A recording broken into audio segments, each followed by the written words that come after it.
Hello and welcome to this web-based training about safe food handling.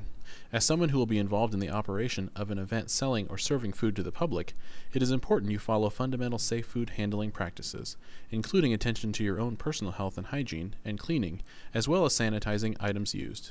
It is important because you don't want to make anyone sick. As the Retail Food Safety Specialist for Iowa State Extension and Outreach, Dr. Annie Rudnegg is involved in food safety education, research, and outreach efforts.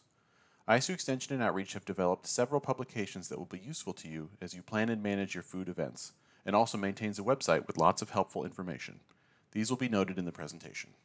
Our hope is that at the end of this training, you will understand why this training is required and be able and willing to practice safe food handling and cleaning procedures. The good news is that all of the practices related to safe food handling also result in a quality product. For example, one food safety principle is to keep hot foods hot. Well, that makes sense because no one likes to have a cold hamburger. This training includes this video for you to review, in addition to a number of specific documents included in the online training materials. This video first concentrates on why food safety is important, and the second part addresses what to do to make sure safe food is served at your event. Demonstration of your knowledge will be tracked by successful completion of a short quiz at the end of this training. We hear more about food safety because our food system has changed in recent years to one that is more centralized and global. An incident in one manufacturing site can result in illnesses across the country. In many retail food services, there is a high turnover of staff. Often, new employees are performing tasks without adequate training. Our U.S. population is changing, with more people fitting into at-risk categories of either young children, under the age of 5, older Americans, over the age of 65, or those with compromised immune systems, meaning that they are greater risk of experiencing a foodborne illness. Iowa has a high number of people who are over the age of 65 and therefore at greater risk of becoming ill from improperly prepared food. Finally, it is important to remember that pathogens continually adapt for the purposes of survival. As a result of adaptations, new strains of disease-causing microorganisms can emerge. With the great number of food events that occur at Iowa State each year, it is important for us to consider many factors in the safety and success of these events for the organizers and for the consumers. Here is some background. Iowa State University wants student groups to stay involved with the food events they are hosting, but ISU must have some oversight. Remember, when you are working a food event, you are responsible for making sure food is prepared and served properly so that no one gets sick. A headline about people getting sick from a student-run food event at an Iowa State event would not be good news. Foodborne illness does happen, and not always to someone else.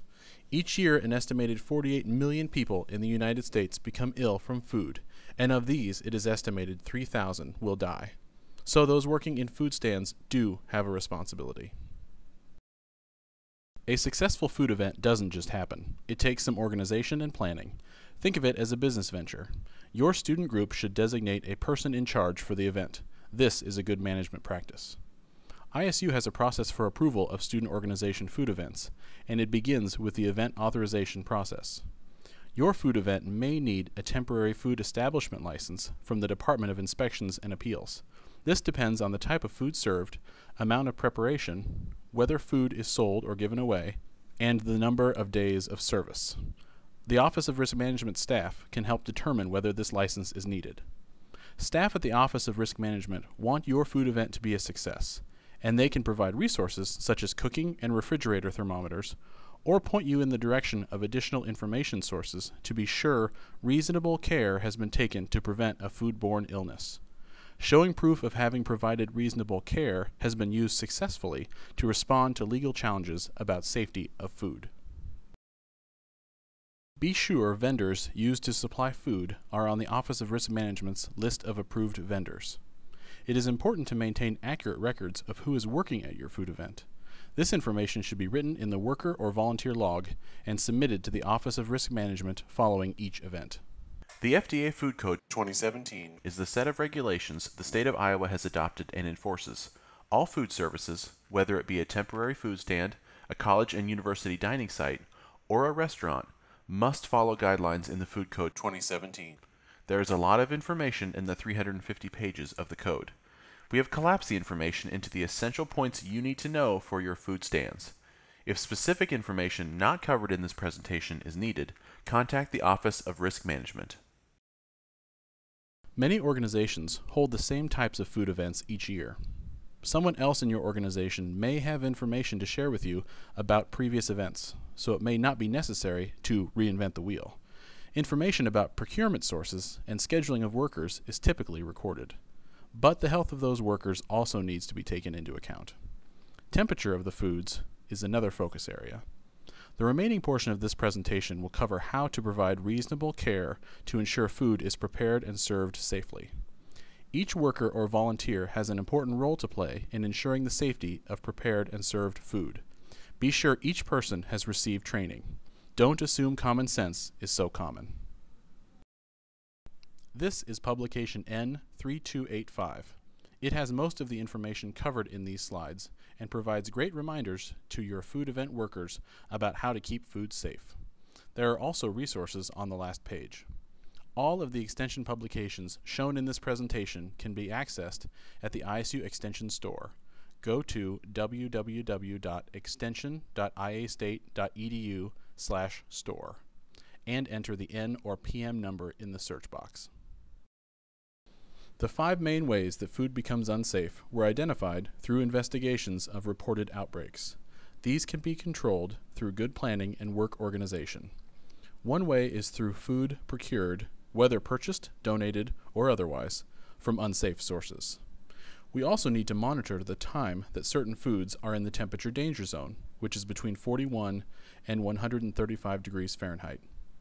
Watching worker health and practices can minimize risks from contamination and cross-contamination of foods, as can proper cleaning and sanitizing. These can all be controlled through good planning and work organization. Purchasing food from safe sources is critical, generally buying foods from retail or wholesale sources as listed on ISU's approved vendor list. It is never okay to serve to the public uninspected meats or dairy products. With meats, the processing facility is inspected, but the meat must also receive an inspection. So, typically, locker meat that has been processed in an inspected facility would not be allowed for sale to the public, unless the meat itself has been inspected. See publication PM2047 for more information. On the food sales or service agreement you upload to the event authorization system, you will indicate the source of foods you will be preparing or serving at your food event. Most foodborne illnesses are transmitted through food in which microorganisms are able to grow rapidly. These foods used to be called potentially hazardous foods, or PHF, but now go by temperature controlled for safety, or TCS. These are usually foods we keep in the refrigerator, such as dairy products, meats, poultry, and eggs. It may surprise you that items such as cooked rice, or sliced melons, or washed leafy greens, or cut tomatoes are also on this list. These foods are also temperature controlled for safety, or TCS. The food code identifies foods illustrated here as potentially hazardous foods. You see some surprises such as sliced melons, alfalfa sprouts, cut tomatoes, and also cooked rice products.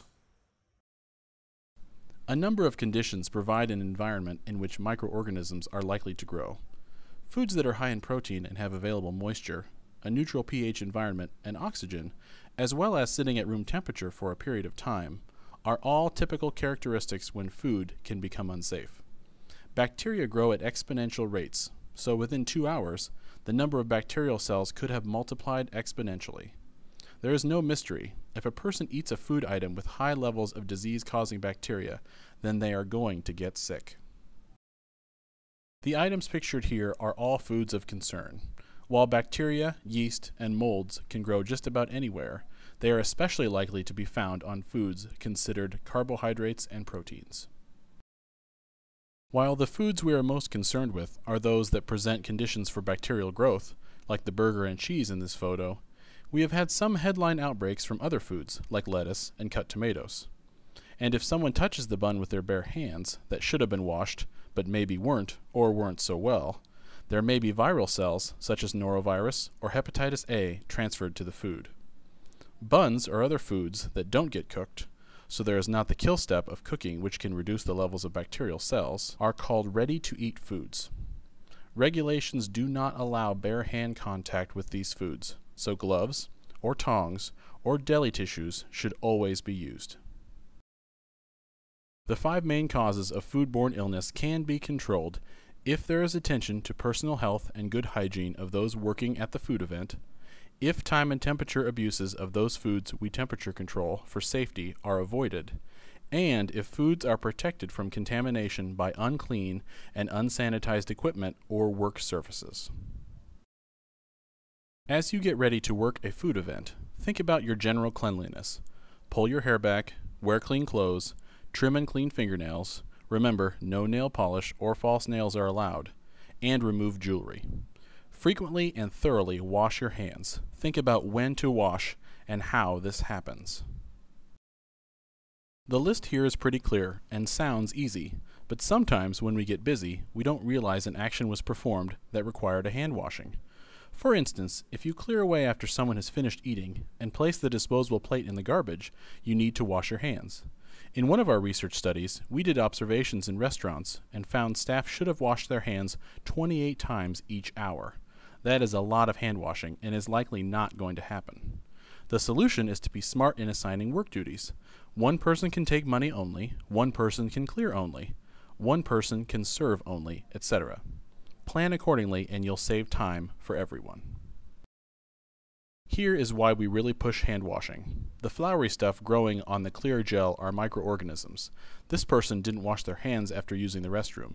But even if you did, and the person in front of you didn't, and they touched the faucets or doorknob or something else, you might still have this gunk on your hands.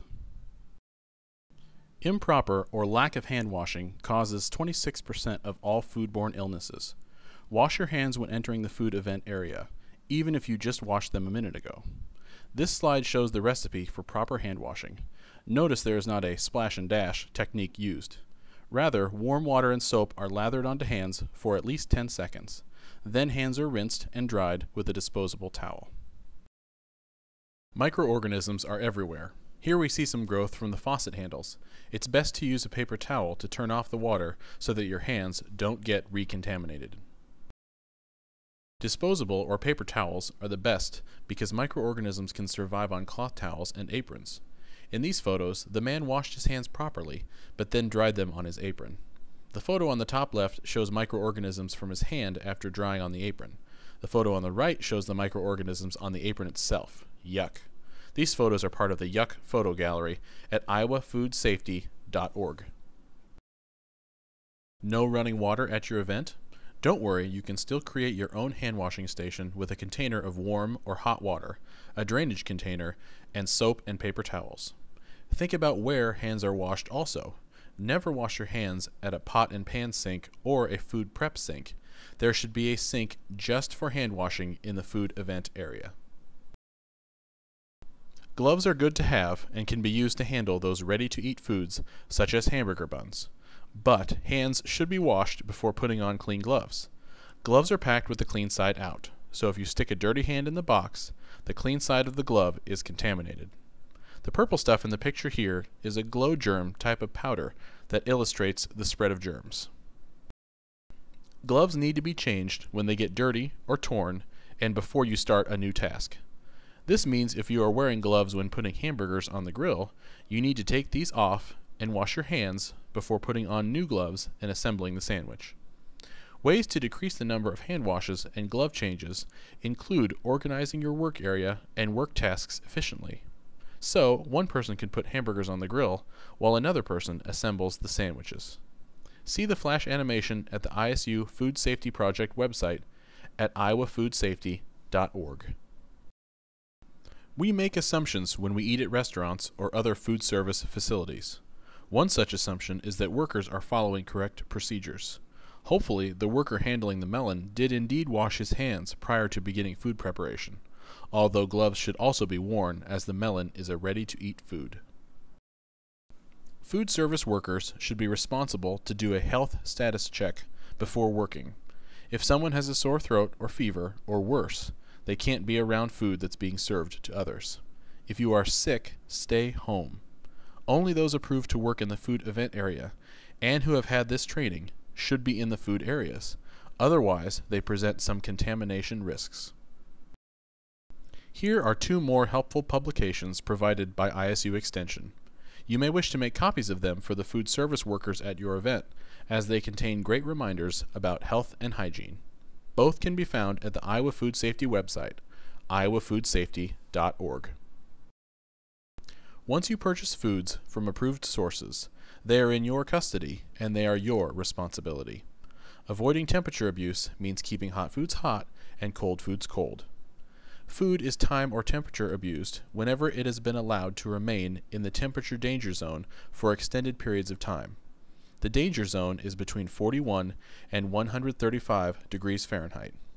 We recommend a maximum exposure time of 2 hours during preparation, display, and service. It is best to use thermometers rather than your finger or tasting to be sure cooking temperatures are accurate. Check with the Office of Risk Management about borrowing a thermometer or purchase one at any retail store. The one shown here costs less than $10. For cold foods, you might use a cooler at the food event. Use a refrigerator thermometer in the cooler to be sure the temperature does not exceed 41 degrees.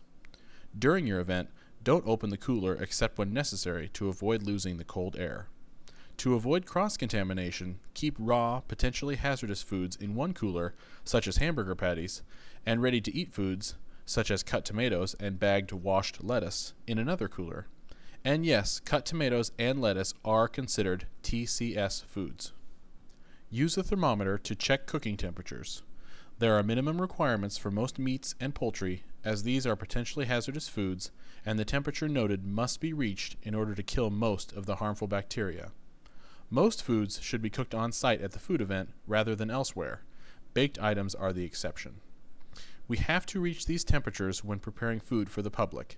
If you want a rare hamburger patty at home, that is up to you, but you can't make that call for customers unless they are fully informed. There is a special thin-tip thermometer that must be used for foods less than ½ an inch thick, such as a hamburger patty. This is the thermometer with the yellow dial in the photo above. The other thermometer has a dimple and a thicker tip. It's important to use a calibrated thermometer when working a food event. To calibrate a thermometer, first add clean ice and water to a glass, wait 2 minutes, and hold the thermometer in the ice water, being sure to insert the sensing area in the ice water and wait for the temperature dial to stabilize. Then adjust the thermometer to read 32 degrees Fahrenheit. When cleaning and sanitizing thermometers, wipe a thermometer off with an alcohol wipe or other sanitizing solution. Do not wipe a thermometer on your clothes. Some food stands may just have bake sale items. It is important to make sure these aren't items that need to be refrigerated, like cream pies, for example. We suggest cookies be pre-wrapped at home. This makes it easier to deal only with purchase units at a set price. Because of allergic reactions some people may have to common allergens, dairy, eggs, nuts, fish or seafood, soybean, and wheat, there has to be a sign posted to inform the consumer whether any of these are ingredients or whether there was potential contact with these in preparation. There should be a record of who prepares what food brought into the food event, just in case. If someone brings in 3 dozen peanut butter cookies, record in a notebook what was brought, when it was delivered, who prepared it, and their contact information. There is a page about allergens on the Food Safety Project page. This is a downloadable poster. There is also a short quiz that can be taken to test yourself on what you know. Extension publication PM2065 has good information as well. Often, food is prepared or assembled at the food event. Remember, the threats are from contamination and time or temperature abuse. Only keep small amounts of product out of storage and keep raw foods separate from cooked or ready-to-eat items. Also, keep clean and soiled items and hands separate. Establish work zones. Change out cooking and serving utensils and supplies every 2 hours, and do a wipe down of counters as often as possible with a clean cleaning cloth. This is the concept of mise en place, which chefs use in their operations, and you may have seen on the Food Network. This is how you might set up a sandwich making station. In these examples, items are taken from packages which have been in contact with unclean surfaces, and then placed in clean containers. Or items have been prepared in advance, such as the tomatoes sliced and lettuce washed prior to sandwich assembly. Everyone has a specific task, and the flow of food does not allow for cross-contamination to occur. The module called Do Your Part gives some good ideas on how to work smarter and not harder. You can find it at iowafoodsafety.org. During operational hours and at the end of the day, proper cleaning and sanitizing needs to take place. People expect it, and it keeps pests from being attracted to food debris. Cleaning involves washing and rinsing. This removes any visible food or soil. Sanitizing is the next level in that any microbial populations are at reduced levels. Sterile means there are no microorganisms remaining. Our goal in food services is to have food contact surfaces sanitized. To clean and sanitize effectively, we need to use containers and supplies that are only for these purposes to avoid any chemical contamination of the food from the detergents and sanitizers. Be sure water and sanitizing solutions are changed frequently. It is hard, if not impossible, to clean with dirty water. Also change the cleaning towels often. Disposable towels have many advantages. Here is how to prepare cleaning and sanitizing solutions. In order to clean and sanitize surfaces, you will need a detergent solution, clean water, and a sanitizer solution. To prepare a sanitizing solution, you will need the sanitizer, water, and a measuring spoon. Add 1 tablespoon of sanitizer to 1 gallon of water. Use pH strips to check the sanitizer concentration by inserting the pH strip into the sanitizer solution and check if the concentration is appropriate. Remember to not use very hot or very cold water, as that will make the sanitizer ineffective. Now to clean and sanitize the surfaces with your cleaning and sanitizing solutions. First, clean the surface with the detergent solution, then rinse the surface with clean water, and then sanitize with the sanitizing solution. Apply the sanitizer and let surfaces air dry. Here are some examples of yuck photos that we mentioned earlier. We recommend water, cleaning and sanitizing solutions, and cleaning cloths be changed with every shift, or at least once every 4 hours. Otherwise, the cleaning action is not effective. More photos like these are available at iowafoodsafety.org. Regulations allow for use of either of 2 types of chemical sanitizers, those with a chlorine base or quaternary ammonia compounds.